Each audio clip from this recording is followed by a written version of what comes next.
What is good, YouTube? Welcome back for another banger. On this channel we discuss everything cryptocurrency and investing, and if you like the sound of that, don't forget to comment, like, subscribe and share the videos. Really helps push the channel. Without further ado, let's get into the video.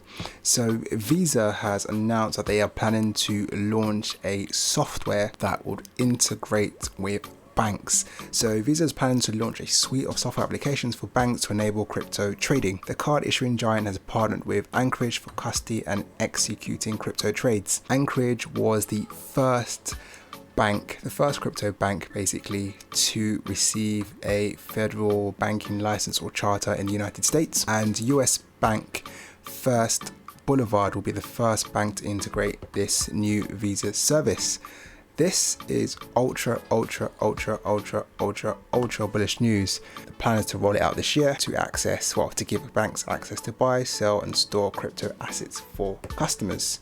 So yes, Anchorage will custody the crypto. It will definitely drive adoption. The CEO said, "Our strategy here is to work with wallets and exchanges to enable users to purchase these currencies using their Visa credentials or to cash out onto our Visa credential to make a fiat purchase at any of the 70 million merchants where Visa is accepted globally." 70 million merchants worldwide. Billions of people with a Visa card will be able to buy and sell cryptocurrency. It doesn't get any more bullish than that. It would definitely drive adoption in cryptocurrencies, making it easier to buy and sell. You know what they say, if you can't beat them, then definitely join them. This is the main news of the day. I'd be surprised if Visa's main competitor MasterCard wasn't also thinking of doing the same thing. PayPal also had similar plans to release an offering like this earlier this year, but I guess Visa has beat them to the punch. And yeah, this is ultra bullish news. I'd be surprised if they're not invested in a Bitcoin fund or hold Bitcoin in some sort of way, don't have some sort of exposure. For a company that's so bullish on Bitcoin, it'd be very strange if they have no skin in the game. Maybe they do, maybe they don't, but who knows. In other news, the mayor of Miami says city employees should be able to take salaries in Bitcoin. So the mayor of Miami, Mayor Suarez, he's always been, well, in recent times, been a really big Bitcoin proponent, and he really wants to increase the adoption of Bitcoin throughout the city. He wants to do everything he can to make Miami a Bitcoin friendly city. Other proposals include allowing local fees and taxes to be paid in Bitcoin and certain other cryptocurrencies, as well as investing some of the city's treasury into Bitcoin, following MicroStrategy's example. This is great to hear. Great to see people in positions of power, whether that be state, federal, understanding Bitcoin, taking time to understand Bitcoin, support Bitcoin. It would only drive other cities to do the same. Jack Dorsey tweeted out saying it was very smart. And the Winklevoss twins, the Facebook Winklevoss twins, if you're unaware, said he's leading the way for governments and Bitcoin. Love to see it. We pray for much more. In other news, nearly 18,500 Bitcoin has left exchanges in a week as well, surpassed mid-tier addresses for the first time. So two things here. Bitcoin supply exchanges has hit its lowest levels in 2.5 years, meaning we are facing a big time liquidity shortage. We spoke about this on the channel a few times. Over 78% of the supply for Bitcoin right now is actually liquid. It's off exchanges, it's not available for sale. There isn't that much Bitcoin to buy, and with adoption ever increasing on a daily basis, it would only spike prices up. Over the last week, nearly 18,500 Bitcoin worth 625 million has moved off exchanges. A majority of this comes from a single Bitcoin whale, which is reportedly Guggenheim Partners.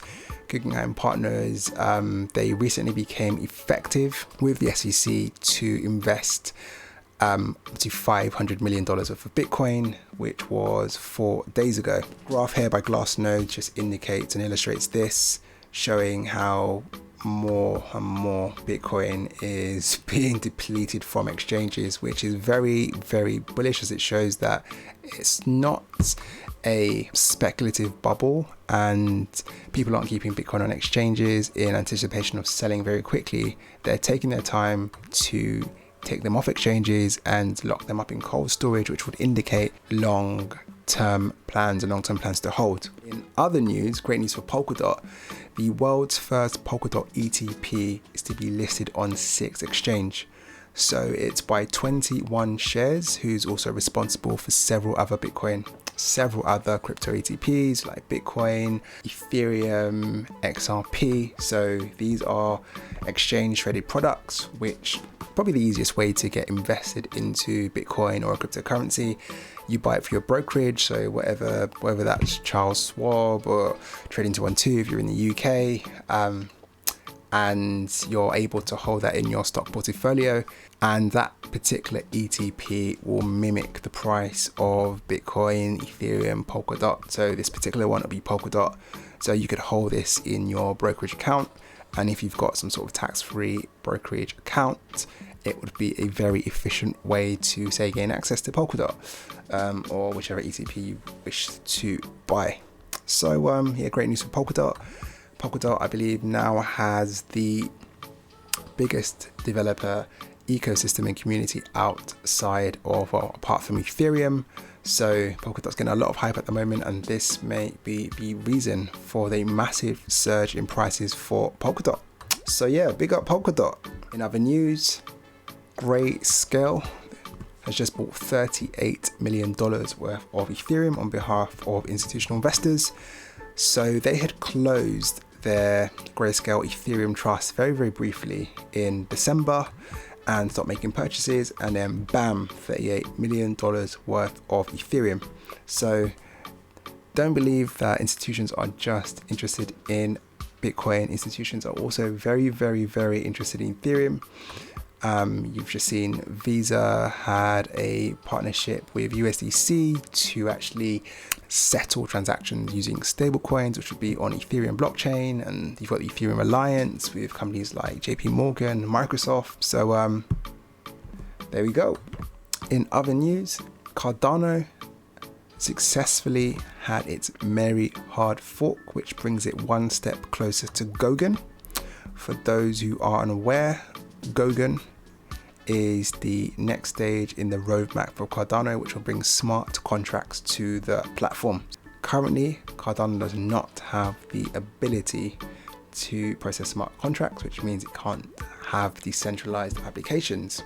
Cardano are very meticulous in their development, and everything requires research, sign-off, papers, and they've been taking their time with their development, which is why projects like Polkadot have been able to get out faster and launch decentralized applications, and perhaps get a slight headway over Cardano. So it'll be interesting to see, once smart contract capability comes to Cardano, will developers flock to Cardano? Will this increase the price of Cardano? Will this lead to more success for Cardano? I'll be interested to see. Probably the reason for the recent pump in Cardano. But yeah, good to see. NYDIG, New York Digital Investment Group, the CEO expects to hold $25 billion in Bitcoin for institutional clients by the end of the year. In case you're unaware, MicroStrategy had a Bitcoin for Corporation conference yesterday. It's actually still ongoing today. And in this conference, they were sharing their Bitcoin playbook. So the macroeconomic reason for Bitcoin, the corporate strategy for Bitcoin as to why corporations would want to hold Bitcoin on their balance sheet and make Bitcoin their primary treasury reserve asset, the financial implications, the legal implications of need. They were sharing this playbook for free. Ross Stevens had a sort of keynote he opened the macroeconomic reasons for Bitcoin. Really, really, really great, eloquent piece. I implore you to go take a look. It's on YouTube. He said, "I am confident we'll have over $25 billion of Bitcoin. I just got this order book. I'm not guessing. I see what's happening." So they currently have around $6 billion in assets under management as we speak. They're just like Grayscale, just another way for institutions to get into Bitcoin. And they've got an order book for $25 billion by the end of the year. If they've got a $25 billion book by the end of the year, I'm sure that other corporations will have similar amounts. We've got Binance that have institutional offering, Coinbase, Kraken, NYDIG, which you've just mentioned, Fidelity Digital Assets, Genesis, Grayscale, who you all know, and Gemini, the Winklevoss twins, Paxos, Galaxy Digital. I'm sure there's billions and billions of dollars flowing in via all of these other institutional onboarding platforms. So yeah, it's great to see. And there were actually 1,400 companies that were signed up to attend this conference, according to Michael Saylor. So in the next coming months or possibly year, we'll see how effective this was into enlightening CEOs, because this was for CEOs and executives at corporations. It wasn't primarily for retail investors. We'll see how effective this could have been to at least spark the idea of using Bitcoin and plugging in their balance sheet into Bitcoin. So yeah, great to see. If you've been sleeping on the rock, Ethereum hits an all-time high.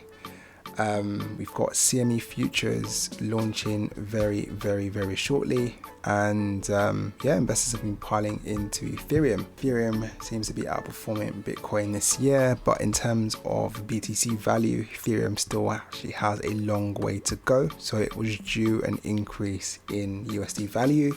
And yeah, big up Ethereum. In other news, Elon Musk appears to have returned to Twitter and appears to have tweeted out some support for Dogecoin and some Dogecoin memes, which has pumped the price of Dogecoin, of course. But no one actually knows if Elon Musk actually tweeted this stuff out. It appears he may have been hacked just due to the language and the way he's been speaking about Dogecoin. In case you're unaware, Elon Musk was on Clubhouse last week, and when asked about Dogecoin and Bitcoin, he says he was a supporter. He is a supporter of Bitcoin. He believes in Bitcoin and the value of Bitcoin, but he said that Dogecoin, he's purely joking. So when he tweets about Dogecoin and mentions Dogecoin, he's just having a laugh, just having a fun. And as we know, Elon Musk is the meme king. But what's very, very interesting is he tweeted out a couple of days ago that he was going to be taking a break from Twitter. Yeah, saying off Twitter for a while on February the 2nd.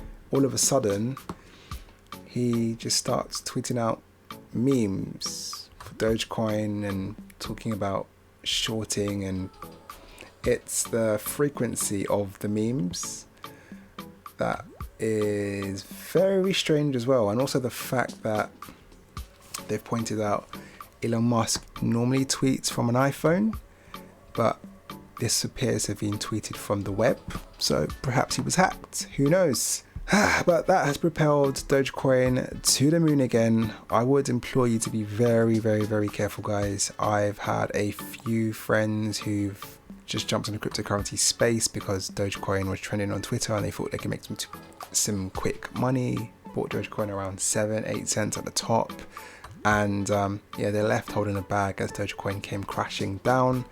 If you don't know what you're doing, then please take the time to research. Dogecoin is a meme coin. The creator of Dogecoin left the project several years ago, and Dogecoin is also held by large amounts of Dogecoin are held by a small amount of wallets, so it is easy to manipulate the prices, but everyone loves Dogecoin, which is why BitMEX are adding future support for Dogecoin. And finally, in other news, Mr. LL Cool J, no diggity, no doubt, baby, has been quietly investing in crypto, and so has Paul Tudor Jones, legendary investor. So there's a crypto fund which is being led by Glenn Hutchins, and they've been investing in projects so like ICOs and DeFi projects from early last year. The fund is worth $72 million. And yeah, that's the LL Cool J crypto news. So and final news of the day. CME's chief economist has said that Bitcoin is an emerging competitor to gold. In a CME presenter explainer video posted by Bloomberg on Wednesday, Putnam said that the yellow metal's ongoing production are likely to increase in 2021, contrast with Bitcoin's fixed supply. So Bitcoin was the first ever monetary asset where demand has no direct effect on supply. So if the price of gold or silver were to skyrocket tomorrow, that would only incentivize gold miners or silver miners to go and mine more gold, come up with better techniques to mine more gold, which they can then sell and they can make more money. So they would increase the supply of gold, and we're always finding better ways with new technology and location software to find more gold and be able to mine it more effectively. And silver, Bitcoin, there's 21 million that's hard coded in, and there would only be 21 million Bitcoin.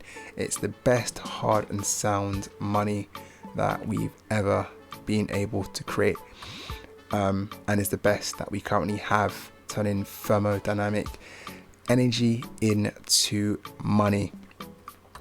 Something better may come up in the future in 100, 200, 300 years or so, but currently it appears that Bitcoin is the best thing we have, according to the CME Chief Economist. Probably a very smart guy, smarter than me, but yeah, that was it, guys. If you made it to the end, thanks for listening, thanks for watching, I appreciate you all. Don't forget to comment, like, subscribe and share. I'll catch you guys in the next one. Peace out. Show.